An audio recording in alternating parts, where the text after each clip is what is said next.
I think the problem is that freedom allows for too much unpredictability, where systems, they're designed to produce consistent results. And that's why these two concepts are naturally opposed to each other. I think it's worse than that, AJ. Freedom is the enemy of systems. And there are all kinds of systems out there, guys. Government, business, religious, family, education, not to mention every bureaucracy ever invented. And I think Gen Z is up against all of them. So let's dig into this, because what we want to do is take apart systems and explain how they work, because Gen Z's got to understand what they're up against and why they're up against it. Because we think that the questions they're asking, the freedoms they're thinking about pursuing actually threaten the system. And I'm not so sure this is some conscious diabolical plot. Could be, but it definitely fits the overall historical flow of humanity and history. You see, systems eventually will crush individuals into submission. They're not negotiable. This isn't a negotiation. Give me a little bit of freedom. You can just go through the pages of history and see this repeated over and over and over again. Yeah, and this is all reminding me of a quote from one of my favorite books, 1984 by George Orwell. Well, why would that surprise me? It's your favorite book. Keep going. He says, the party, aka the system, is not concerned with perpetuating its blood, but perpetuating itself. Who wields the power is not important, provided the hierarchical structure remains always the same. Okay, AJ, just for my sake, please, could you explain that just a little bit? Yeah, sure. So it's saying like the system isn't interested in being a monarchy where it's just perpetuating the same bloodline at the top. It's just like what you said. The system is interested in keeping the system in place. And to me, it reminds me of the common quote, misery loves company, where it's like the boomers and the Gen Xers and the millennials have bought into this system where you go through formal education and then you give up the next 40 years of your life, and then you can maybe enjoy the back end in retirement. And all of their criticism of Gen Z is the fact that we're not trying to get in that miserable boat. Yeah, but AJ, here's the deal. And it's kind of like when they say, well, that's not the party, the political party of your grandparents, you know? Well, no, it's not. It changed. The systems of the World War generation, the boomers, the Gen Xers, it's not the system of today. And it's not a single system we're talking about here, guys. We're talking about a whole variety of systems, and they're morphing and changing constantly. And what I like about that Orwellian quote, AJ, is that the systems are going to maintain the system at all costs, and it will sacrifice whatever it happens. But I've said from the beginning, there's all kinds of systems. There's business systems. There's government systems. Here, political systems. There are religious systems, you know, in churches, synagogues, family systems. We need to get into a little bit of that, because I think it's a whole combination of systems, and it's not like you're fighting a war on one front, like it's the government system. No. Oh, it's definitely one of them, but it's everywhere. And here's how I know it's not just the government, because the government really only reflects in our country what the people want. It's a reflection of the culture. It's a reflection of the society. And so that's how I know, look, this is much bigger. There's a lot to cover there, but this is the Get Business Savvy podcast, so we'll focus on the business systems here. But George, how is the business system working against Gen Z? Well, first of all, you've already described part of it. It's like we have these big corps, and they do have a plan for us.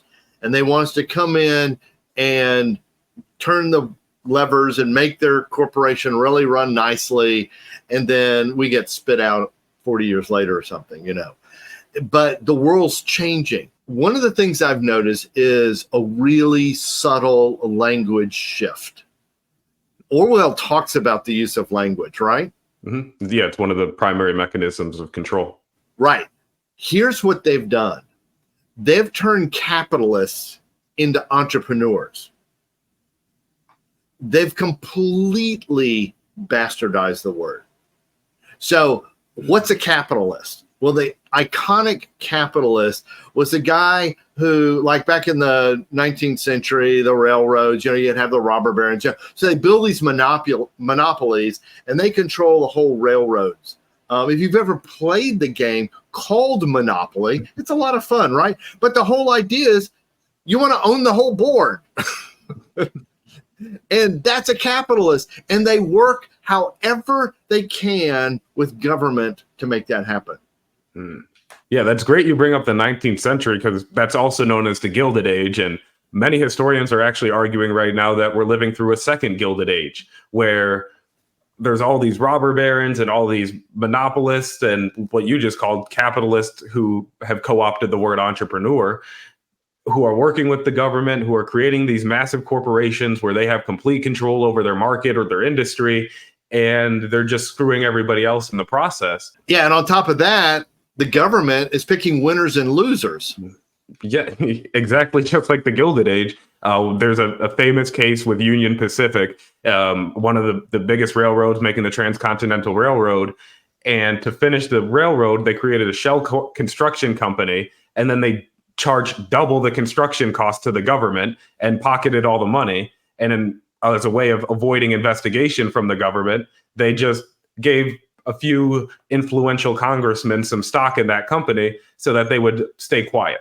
That reminds me a lot of today, where every time a congressman has proposed a stock trading ban for congressmen, it's just dead on arrival and never gets to a vote. Look, this is important to understand, because the history here, it's human beings, okay? And so once you get, there's this natural gravitational pull toward bigger and bigger.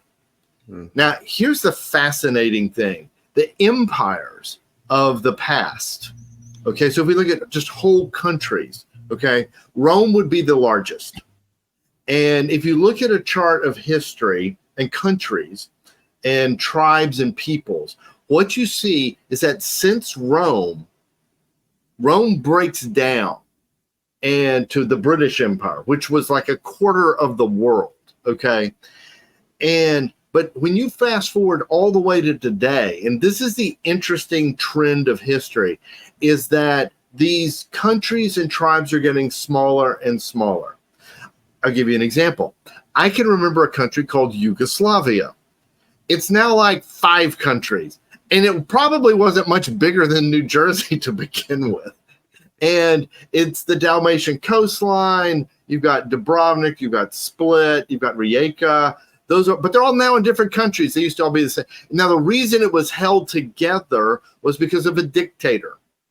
And when the dictator died, then it broke up into its natural tribal pieces.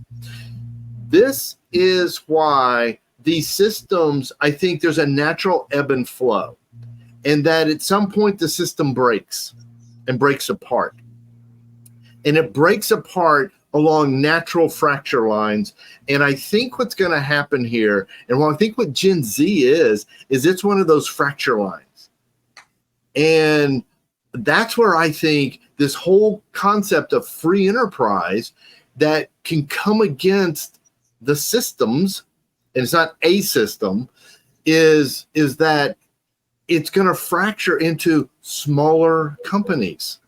Yeah, because as you said that, the countries are getting smaller, but the companies are getting bigger, and they're all multinational now. And right.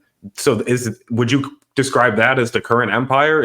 I would describe it as like the American capitalist empire, where our big businesses are running the world. You've got companies that are larger than whole countries, like they're larger than, they're in the top 10 nations in the world kind of size, and you're like, okay, there's like 192 nations or something, and they're bigger than 180 of them or something. I don't know.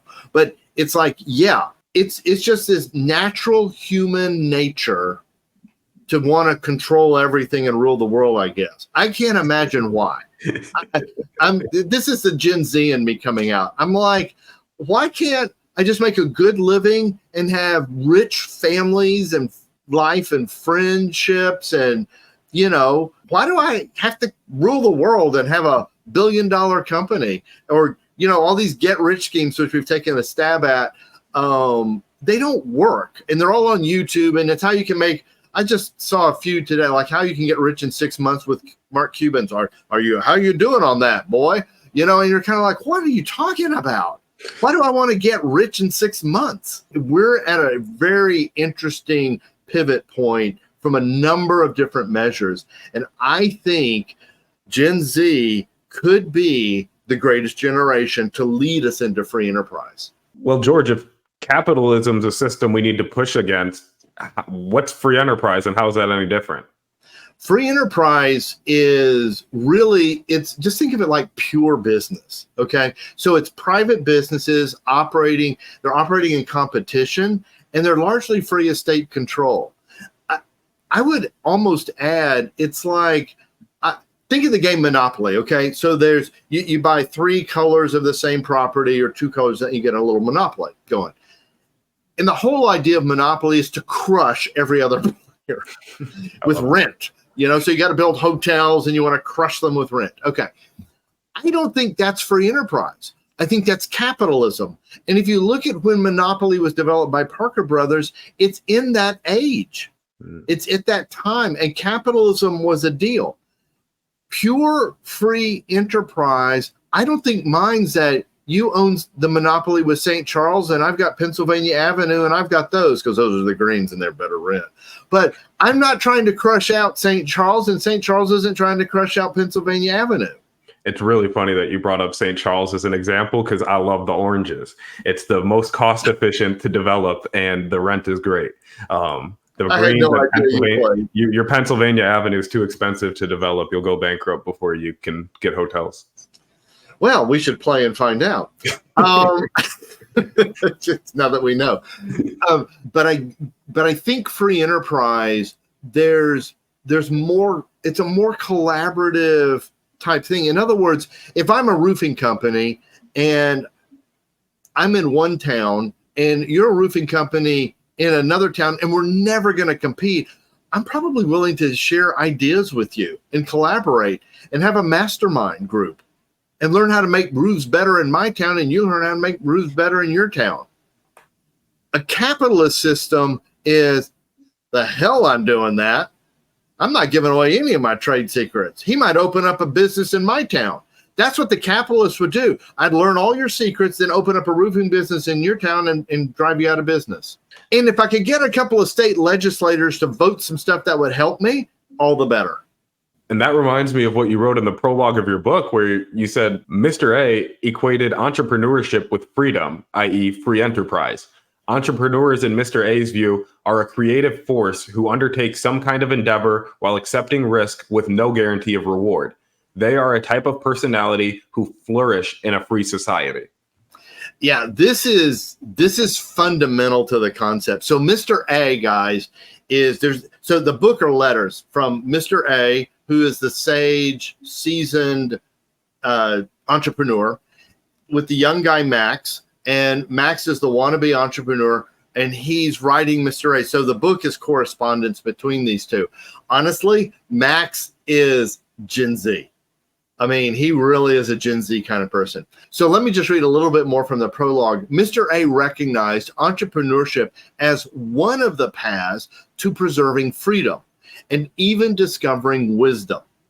Entrepreneurs do this without thinking because of who they are. They see needs, opportunities, and possibilities where others do not. They respond, create, take risks, build businesses, and expand commerce to make life better. I think that gets to the heart of free enterprise. I would actually, and I think since this word entrepreneur has been co-opted by the big billionaire class, those guys, we did a whole thing on that, on Grow. Those guys, they made all their money by going public.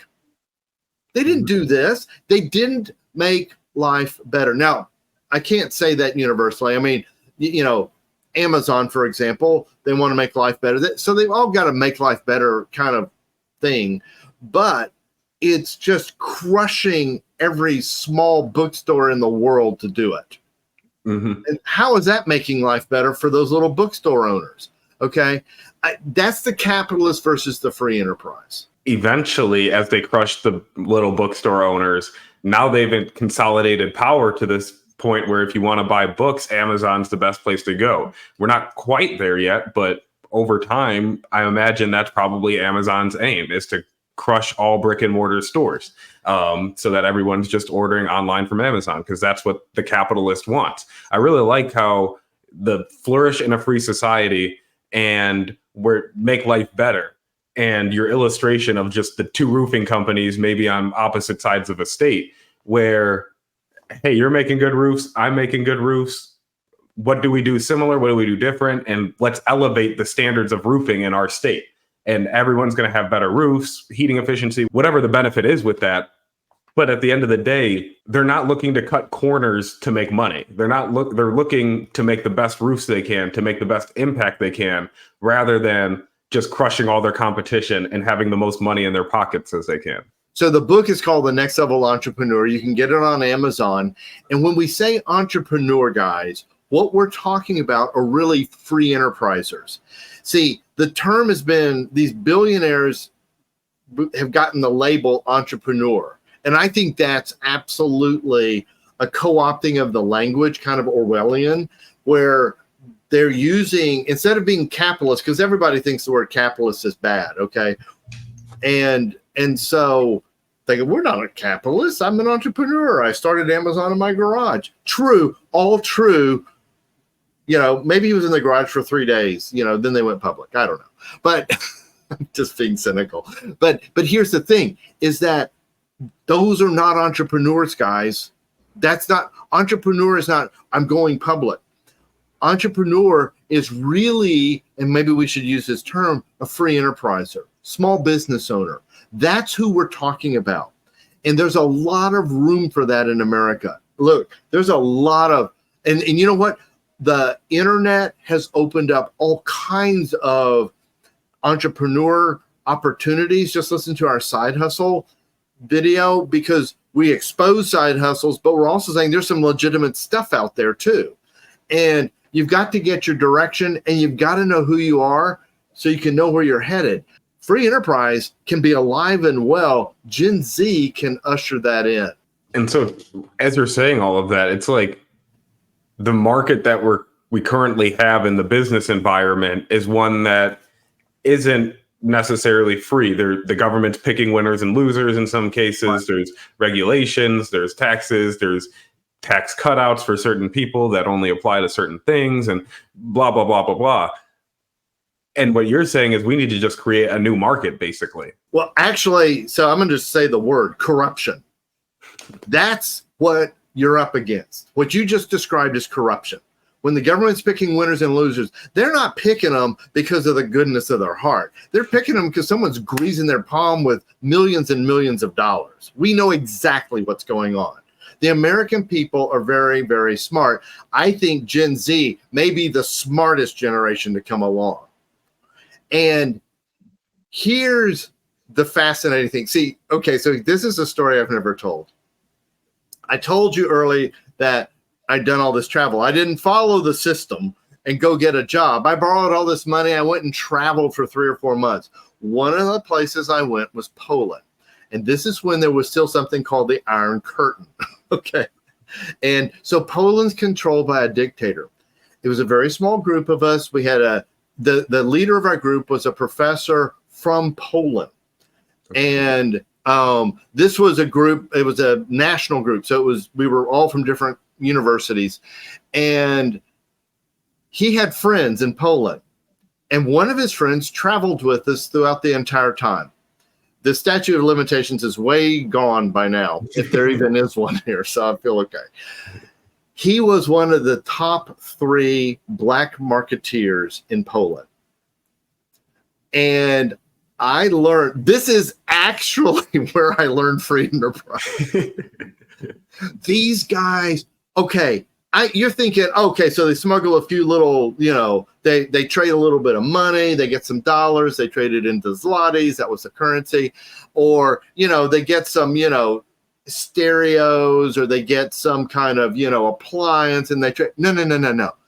They're bringing in Mercedes-Benz cars, BMWs by the truckloads. Oh my. They are trading. I think, I have no way to prove this. Maybe someone can find this out. I think the black market in Poland, the underground economy, whatever you want to call it, was larger than the above ground economy. It wouldn't surprise me in the least. And we met very interesting people, and they weren't shady people. These were good people, but they were busting the system. And the system was, you've got to live on, 1 zloty a day or something. You have to do this kind of job. We're talking communism here, guys. We're talking dictatorial rule by a general. And we're traveling all over the country and getting around and meeting all these people. And it's like, the government's in Warsaw, that's the capital, and we're doing whatever we want to do. Because you know what? We tried cooperating and it doesn't work. So we're just going outside of the system completely. I'm not suggesting that. I don't think that's where we are. But I'm saying, if you look over history on repressive regimes throughout all of history, there's a whole nother economy going on. When you shut things down, when you say in whenever that was, the 30s, there's prohibition and there's no liquor, do you think people stopped drinking liquor? No, they didn't stop drinking liquor. They called them speakeasies. That's where they went for their drinks, or they got them. It didn't stop them. And the government tried. The government couldn't stop them. And the government can't stop free enterprise. And fortunately, we're not behind the Iron Curtain right now. We don't have a dictatorial general controlling everything. Free enterprise still does exist. So it's almost like Gen Z just has to say, all right, we're not going to jump into this capitalist system. We're going to be free enterprisers. We're going to start our own small businesses. We're going to create our own local economies. We're going to build the society that we want to see. One of free society, one of flourishing people, one of happy people, one of entrepreneurs, or formerly known as entrepreneurs, and now we're going to call them free enterprisers because the term's been co-opted. So here's what you guys need to do to get started. You've got to get clear on one question. Who are you? Wow, okay. It sounds very simple, but I can't think of a quick and simple answer off the top of my head to that. Yeah, I've done a lot of work on this question personally. It does. It's like, oh, well, George, who are you? And I go, well, I guide entrepreneurs. And you're like, no, that's what you do. Who are you? I just want to know who you are. I'm not asking what you do. It's like, oh my God, it's freaking me out. So I want to give you a simple place to begin. I don't know the answer to your question, but here's a simple place. Go to your dreams. As a little boy or as a little girl, what were those dreams? What did you imagine about yourself? And look, they've done a lot to try to kill our imagination, to be really quite honest, or steal it or whatever. But those dreams you had as a kid, the adventures you'd imagine living, or the challenges you might conquer, or the rescues you perform, on and on. All of that stuff, write them down.